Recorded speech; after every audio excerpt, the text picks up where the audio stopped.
All right, let's start with Dion, man. I saw you, Sammy. You're fighting people on Saturday night on X and that whole deal. Show me your ticket. Come on, show it all. What did Dion do to you? Why do you hate Colorado? I'm being baited on a Wednesday. The game was on Saturday, and I'm still getting this crap. Yes. Here's what happened. You won the bet. You're not getting crap. I tweeted out on, I think it was Friday night or Saturday morning, and this tweet exploded. There were like 700,000 impressions because everybody gets a piece of it because it's Dion. Everything Dion touches, everybody cares about now. Or everything. And I tweeted, like, you guys are really going to lay 24 points with Colorado because Dion bought sunglasses for the whole team. Now, I may have said fake-ass Colorado and not just Colorado because I still don't think Colorado's that good. And we're going to find that out this week when they get drubbed by Oregon.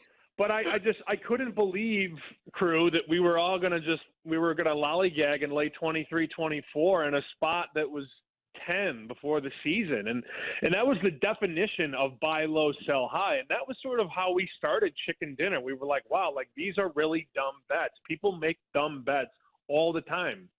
And yes, dumb bets probably win 40% of the time. But when you're constantly laying a number that is 2 touchdowns higher than what the real number probably should be, that's what happens. That's what you get. And then, people are calling me cracker and vanilla bean and all this stuff because, it has to go there. Wow.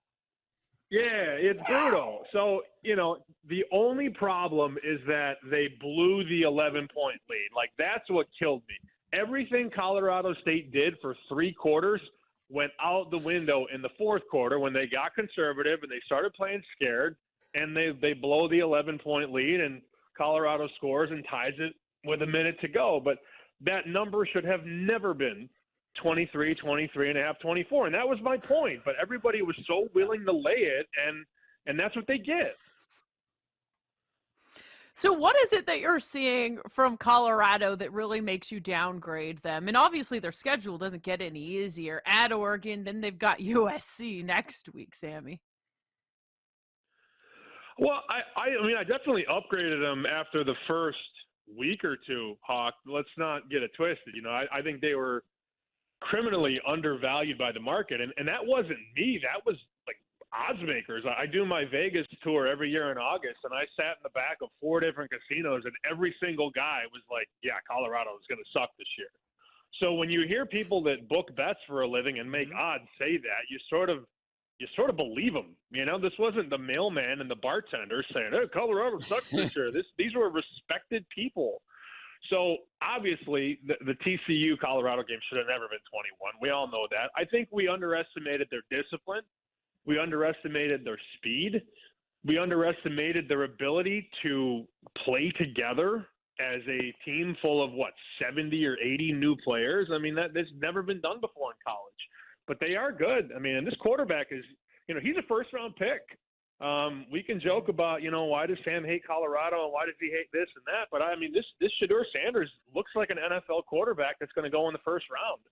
And if I were going to power rate the quarterbacks right now, like I'd put Caleb Williams 1, I'd put Michael Penix 2, and then probably Shedeur 3. I mean, miss me with Drake May because I'm still forever gauged by Mitch Trubisky. Like, I just can't trust a quarterback from North Carolina. But I think Shedeur Sanders is legit. And if he plays the way that I think he can play, this team could win 6 or 7 games.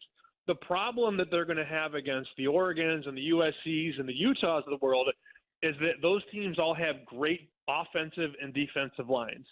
And Colorado to date, 3 wins, 3 games, has not seen a defensive line or an offensive line that they will see when they go to Autzen Stadium. And there is no coincidence that Colorado goes from minus 24 to plus 21 in 1 week, because this is going to be a rude awakening. And this will be a game where, in all reality, they can be down 21 at the half. Forget the game, the half. They could be down 28-7 at half, and I wouldn't blink twice. At this stage, looking for someone where maybe we're not going to find the value in another week or two if the numbers are up there. And I was just, I might be stretching on this one. And I just was surprised at the number. I thought of the name and the situation, and maybe the situation changes from what we've seen in the past. I know the game was out of hand late in the second half, but the Bills ended up running a lot. Like, are they having internal conversations of let's not put Josh Allen in a position where he's going to turn the ball over 2 to 3 times per game? Because that's what they did this past week. Cook's the guy. He's up there right now, and I'm kind of wondering, are they going to lean a little bit more on the run game than they have in the past? He has 169 rushing yards. That puts him 5th, right behind Nick Chubb. Well, he's going to pass him, who's 4th. Swift is 3rd. He's probably not going to keep that job. Maybe I'm just guessing a little bit. Like, I think there's an opportunity. CMC is going to be tough. Bijan's going to be tough. Running backs go down. James Cook is 100-1. And he's 5th right now. And you could kind of say he's 3rd based on the players that he's trailing. Value plays. The Colts, if Richardson's okay, I've noticed a lot of members of the media love Shane Steichen. And he's 20-1. I could see him getting a lot of love if they jump up in wins. If the Browns win the North, without Nick Chubb, Stefanski could get some support at 20-1.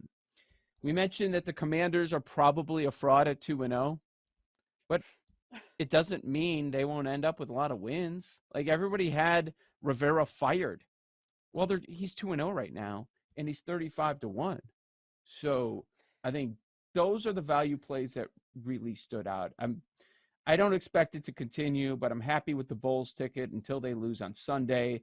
But Rivera at 35, Steichen at 20, a couple that really popped to me. Will the Bears have the worst record again? It's very possible, right? I think a lot of the teams that we looked at, well, it's funny because I think there's a chance that 2 teams, them in Arizona, are making 2 selections in the top like 7 or 8 picks, which will be funny. Yeah, it's very possible because look, Arizona's bad / I just mentioned they were up 20-0 and then lost. Maybe they're okay with that result. Maybe it's an ideal result. But look, the Rams are not as bad as we thought coming in. They're a legitimate football team. The Buccaneers, I think, are still pretty bad, but they're going to win enough games to not be a top 3 pick team. You look at the teams we kind of had circled as potential really bad teams outside of Chicago and Arizona, and they're not really playing that way. Chargers, Vikings, Bengals. Which 0-2 team is going to continue to slide? I think you can point to positives for all of them, or maybe better put, you can point to reasons for possible regression. With Minnesota, obviously, the joke there about the 1-score regression we all expected. They also have 7 fumbles through 2 games, and you'd imagine that flips as well. They're also in the easier conference, an easier division than, you mentioned the Bengals and the Chargers. But I still just think on paper, their defense is about as bad as it gets.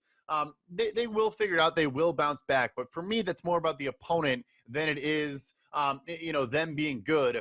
The one I'm most concerned about is Cincinnati because, their division might be the best top to bottom. I know Pittsburgh looks pretty bad so far, but obviously a tough defense to play.